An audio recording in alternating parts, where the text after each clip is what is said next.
Abramos a palavra do Senhor na carta, melhor dizendo, no livro do 2 Reis, capítulo de número 22. 2 Reis, capítulo de número 22. O reinado do rei Josias.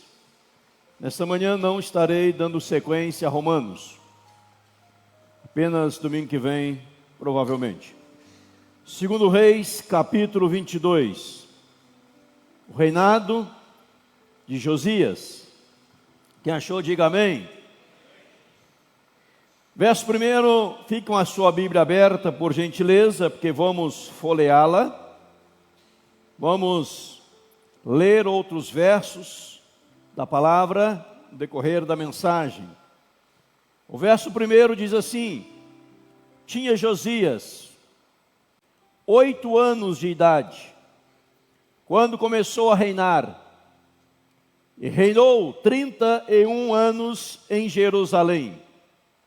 Sua mãe se chamava Gedida, e era filha de Adaías, de Boscate. Fez ele o que era reto perante o Senhor, andou em todo o caminho de Davi seu pai, e não se desviou nem para a direita, nem para a esquerda. Pai, em nome de Jesus, clamamos ao Espírito Santo que fale ao nosso coração. Clamamos ao Espírito Santo que ministre as nossas vidas a palavra pura, cristalina do Senhor. Obrigado, ó Pai, por cada visitante, pessoas que retornam a esta casa de oração. Obrigado por aqueles que acompanham, que o Senhor possa continuar derramando a graça e da bênção do Senhor.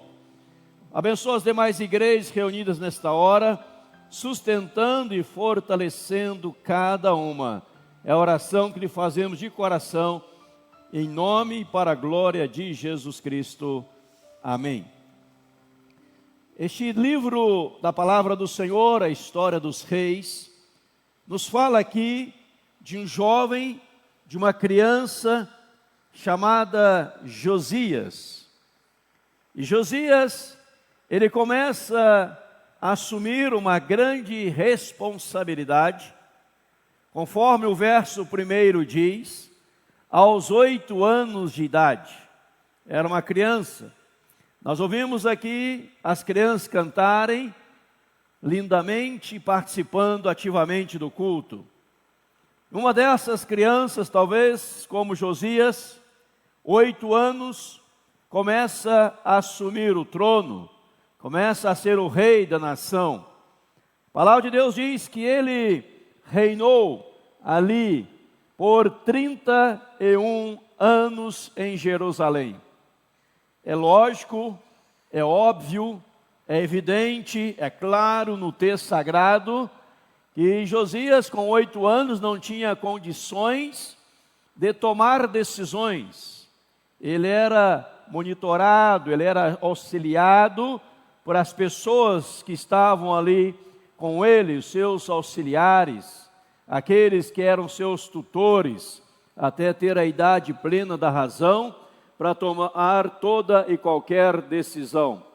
Mas por que Josias começa a reinar com 8 anos? Porque seu pai havia falecido, e o reinado passava de pai para filho, não era outro que assumir o trono. O seu pai, se virássemos a folha, aí no capítulo 21, o seu pai se chamava Amon. Amon, seu pai, no verso 19, capítulo 21, fala que ele começou a reinar com 22 anos de idade. E com 22 anos de idade, ele começa a reinar, e reinou 2 anos apenas em Jerusalém. O pai de Amon, avô de Josias, era Manassés. No capítulo 21, verso 1, fala do seu avô. Tinha Manassés 12 anos de idade, porque o pai dele, Ezequias, havia falecido, e Manassés assume o trono aos 12 anos de idade, e reinou 55 anos. Mas havia uma semelhança, havia algo muito comum entre o avô e o pai. O avô, no verso 22, capítulo 21, diz que ele, seu avô Manassés, ele fez o que era mal perante o Senhor, segundo as abominações dos gentios, que o Senhor expulsara de suas possessões e diante dos filhos de Israel. No versículo 20, capítulo 21, segundo Reis, capítulo 21, versículo 20, fala: fez Amon o que era mal perante o Senhor, como fizera Manassés seu pai. Então nós vemos aqui uma linhagem, o avô péssimo, o pai péssimo, tanto o avô quanto o pai fazendo o que era abominável diante do Senhor, estragando tudo ali, trazendo grandes ruínas, trazendo coisas terríveis. O próprio Ezequias, que tomou sobre si uma enfermidade mortal, e conhecemos a história também de Ezequias, mas eu volto a Josias. Josias agora, com 8 anos, com uma história terrível, com uma história sem referencial, com uma história sem nada positivo. Ele está agora reinando, ele está agora conduzindo a nação. Mas deixa aí aberto 2 Reis, não feche não, por favor, e abra em 2 Crônicas 34, 2 Crônicas capítulo 34, quando novamente fala de Josias, e ele agora não tinha mais 8 anos de idade, ele agora tinha 16 anos de idade. E 2 Crônicas, capítulo 34, versículo 3, que narra a mesma história com mais detalhes para nós, vai dizer agora no versículo 3, eu vou ler 1, 2 e 3, melhor compreensão. Tinha Josias 8 anos de idade quando começou a reinar, reinou 31 anos em Jerusalém. Fez ele o que era reto perante o Senhor, andou em todo o caminho de Davi seu pai, e não se desviou nem para a direita nem para a esquerda. Verso 3, porque no 8º ano do seu reinado, se ele começou a reinar com 8, no 8º ano do seu reinado, com 16 anos de idade, sendo ainda moço, começou a buscar o Deus de Davi seu pai. Com 16 anos agora, ele começa a buscar a Deus. Veja que coisa tremenda. Um jovem sem referencial, um jovem sem modelo a ser seguido, um jovem que não dizia, como muitos dizem, papai viveu assim, papai fez assim, eu vou viver como papai, eu vou fazer como papai, eu vou apenas dar sequência à história de papai. Mas um jovem que aos 16 anos, ele começa a buscar o Deus de Davi, seu pai. É lógico que Davi não era seu pai, porque seu pai era Amon, mas o pai Davi, da linhagem dos patriarcas, dos reis, dos homens de Deus, ele começa a buscar o Senhor. Veja a importância daqueles homens, daqueles tutores, daqueles que caminharam, daqueles que foram responsáveis por um garotinho de 8 anos. A Bíblia não fala nada disso. A Bíblia não traz isso para nós escrito em nenhum lugar.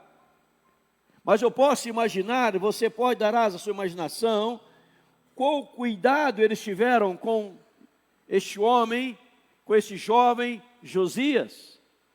Falando para Josias, você precisa mudar essa história. Você precisa mudar a história que o seu pai e seu avô deixaram. Você precisa, só tem uma solução. Eu lembro de alguém, quem sabe um ancião disse para ele, eu lembro de alguém que foi chamado homem segundo o coração de Deus. Esse homem era Davi. Eu lembro das vitórias maravilhosas de Davi, das conquistas de Davi, das bênçãos recebidas por Davi. E Davi era um homem íntimo de Deus. E você poderia, quem sabe, reconsiderar e começar a buscar a Deus. Então fala que Josias, aos 16 anos, ele começa a buscar a Deus.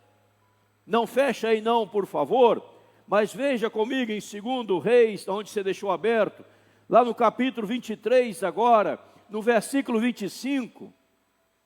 2 Reis 23, 25, vai dizer sobre Josias, antes dele, não houve rei que lhe fosse semelhante, que se convertesse ao Senhor teu Deus de todo o seu coração, de toda a sua alma, de todas as suas forças, segundo toda a lei de Moisés, e depois dele nunca mais se levantou outro igual. Veja que a sua busca pelo Senhor o levou a uma conversão.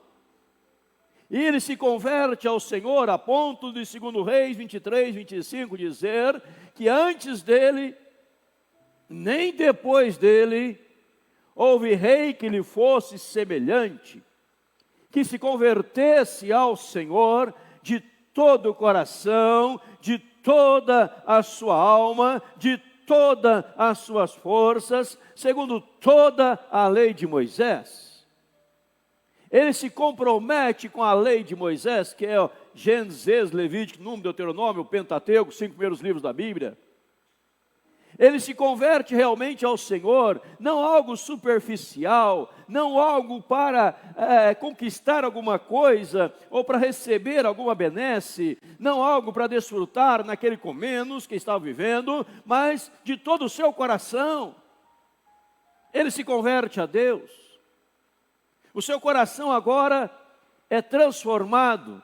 E você volta comigo no capítulo 34, 2 Crônicas, ainda no versículo 3º, vai dizer para nós, começou a buscar a Deus de Davi seu pai, e no 12º ano, começou a purificar a Judá e a Jerusalém dos altos, dos postes ídolos e das imagens e de escultura e de fundição. Veja aí, diz agora no 12º ano do seu reinado, com 20 anos de idade, ele fala assim, eu vou agora purificar Judá e Jerusalém, dos altos, dos postes ídolos e das imagens de escultura e de fundição. Ele começa agora a uma purificação, ele começa agora a purificar a cidade. Ou seja, resumindo aqui, ele começa a tirar tudo aquilo que era abominável ao Senhor. Ele começa a tirar da nação, da sua vida, tudo aquilo que Deus não se agradava.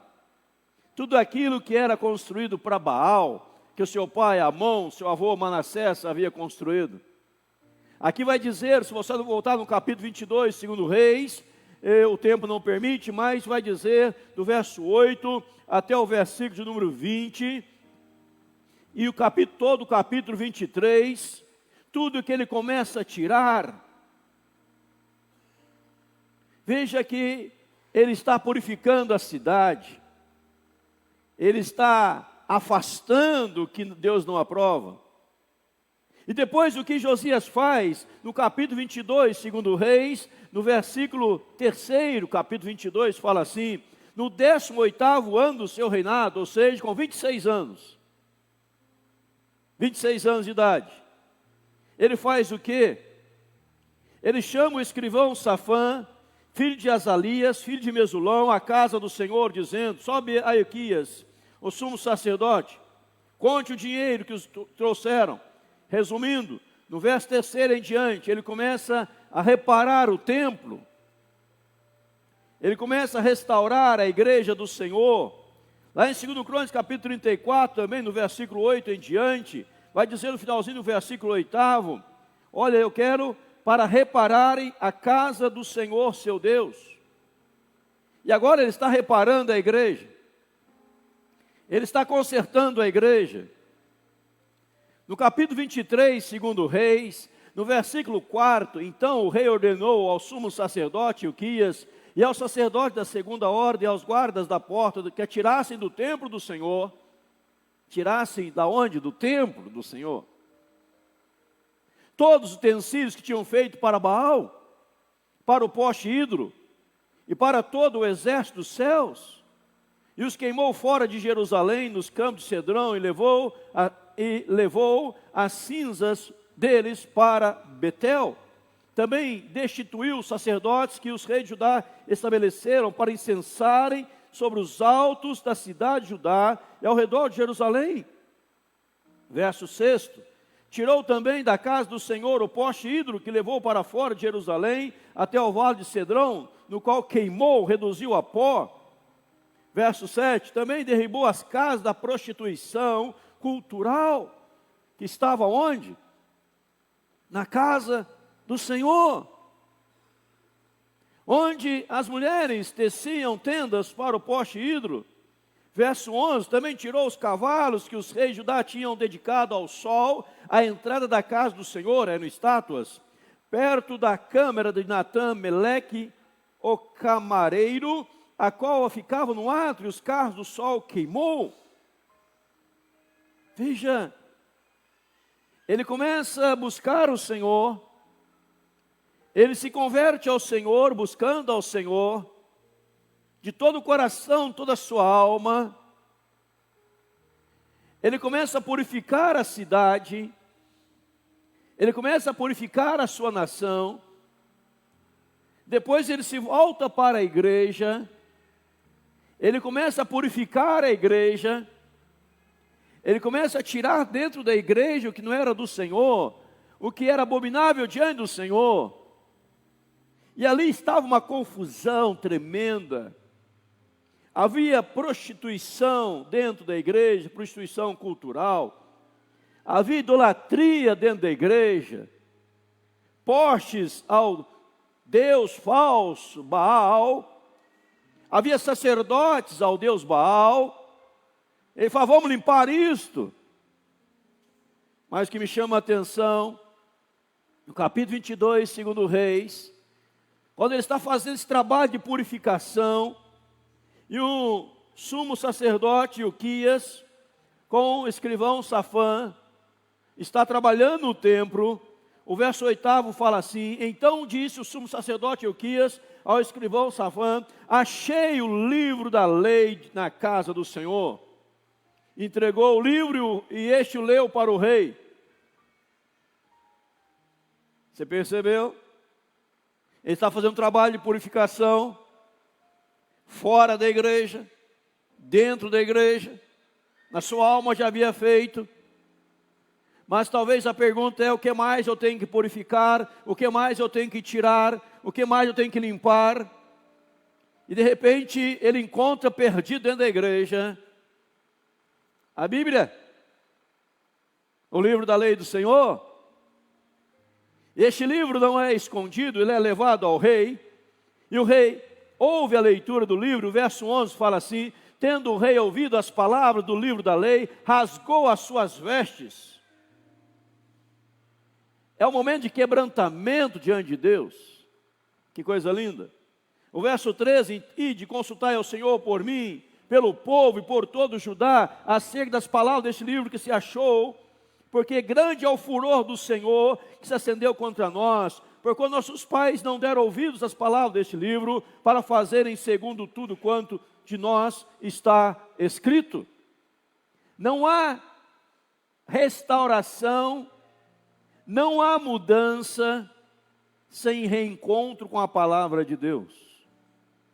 Amém?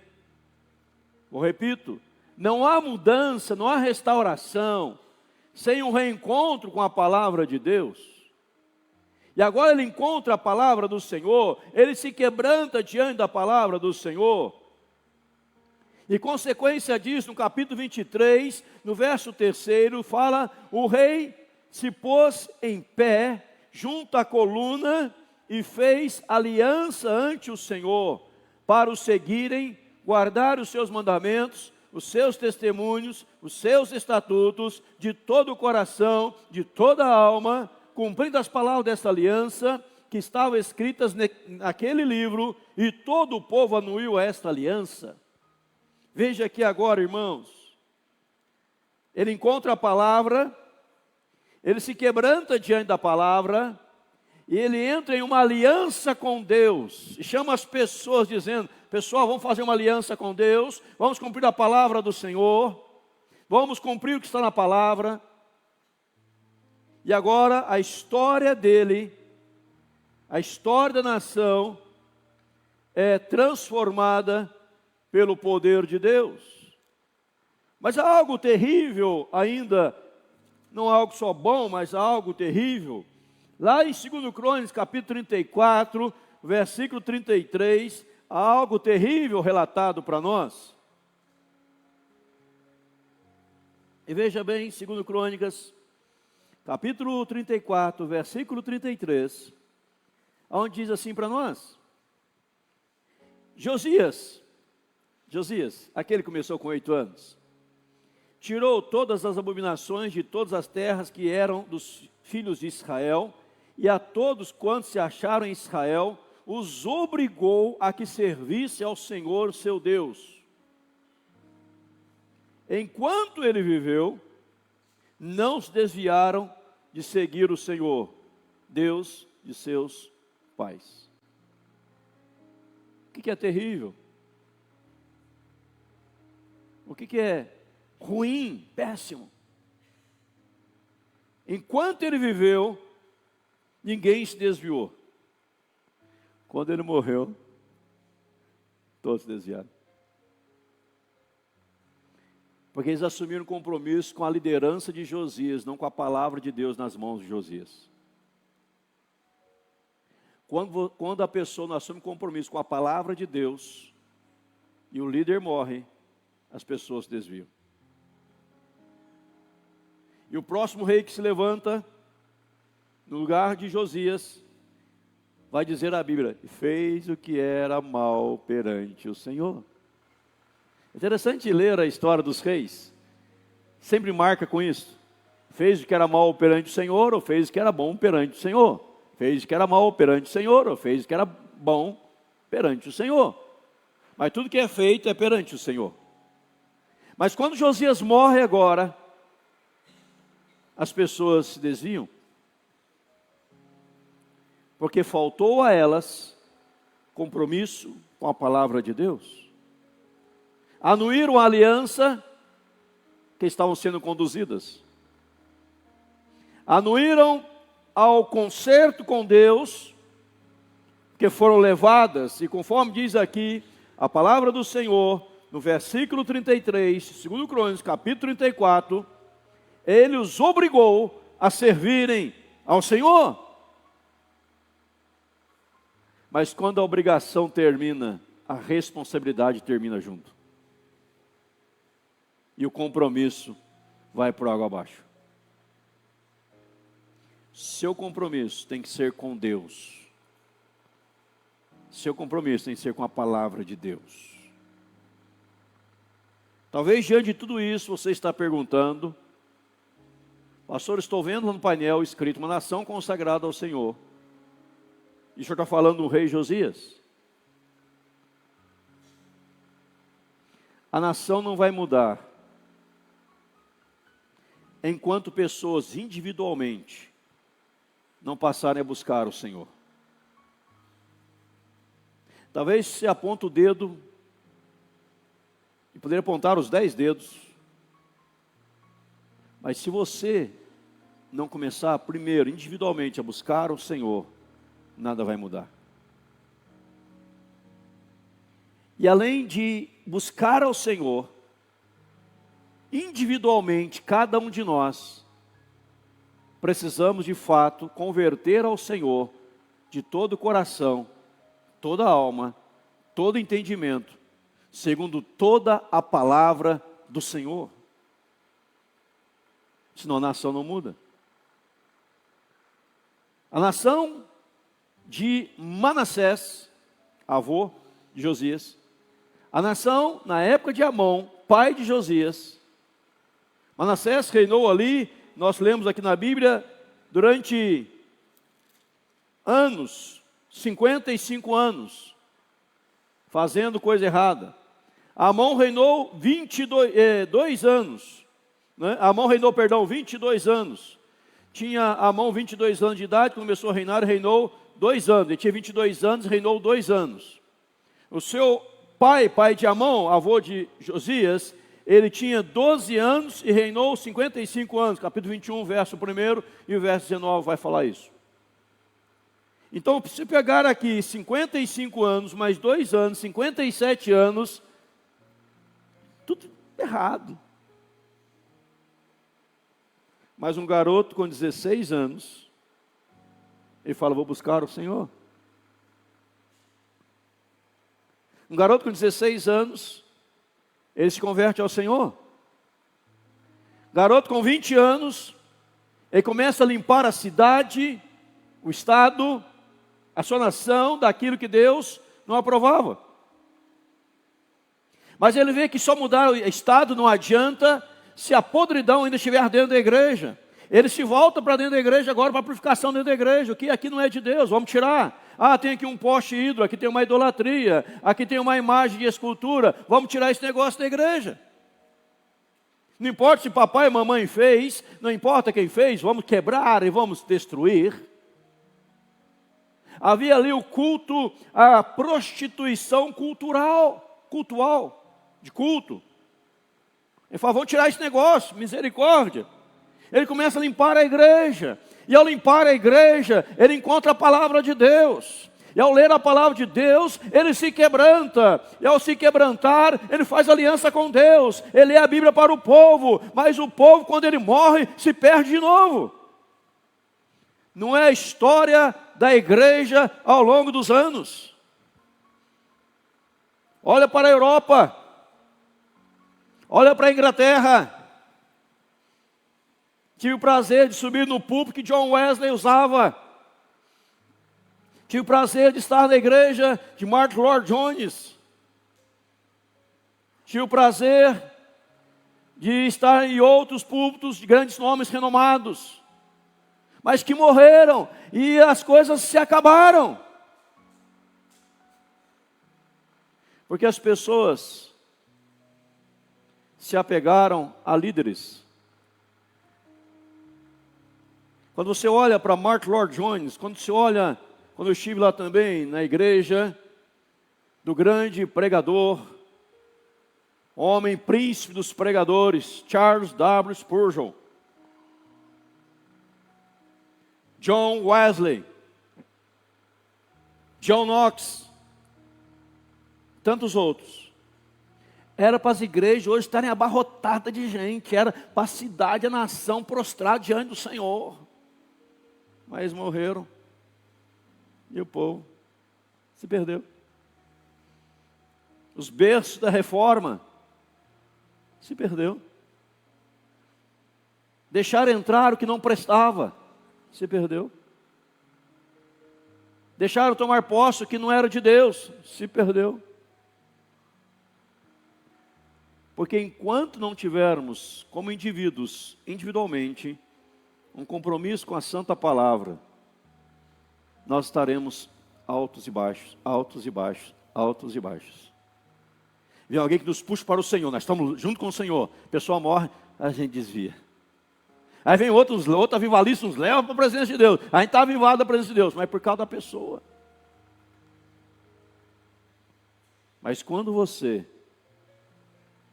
redescobre a palavra, e você faz essa aliança, como diz aqui a palavra do Senhor, o povo todo, 23, verso 3, anuiu a aliança, mas enquanto Josias estava vivo. O que vai ser da igreja daqui a 50 anos? A igreja brasileira. O que vai ser da próxima geração? Vai depender da sua atitude. Eu fico imaginando aqui, e dou asa à imaginação, que os tutores de Josias com 8 anos, eles falaram assim, nós poderíamos falar de tudo que não presta que Manassés fez, embora está escrito. Nós poderíamos falar de tudo que não presta que Amon fez, embora está escrito. Mas vamos pegar esse menino de 8 anos e vamos embutir nele a palavra de Deus. porque Ele vai fazer a diferença nessa nação. Tem muitas pessoas que já estão perdidas, não tem mais jeito de mudar. Só o poder, um milagre de Deus. Um milagre. Deus é o Deus de milagre, Deus é o Deus de poder. Eu creio em milagre, eu creio em avivamento, eu creio. Estou dizendo que eu não creio. Mas em Minas tinha um ditado, lá em Minas, dizia assim: burro velho não pega carga. É um ditado mineiro. Burro velho não pega carga.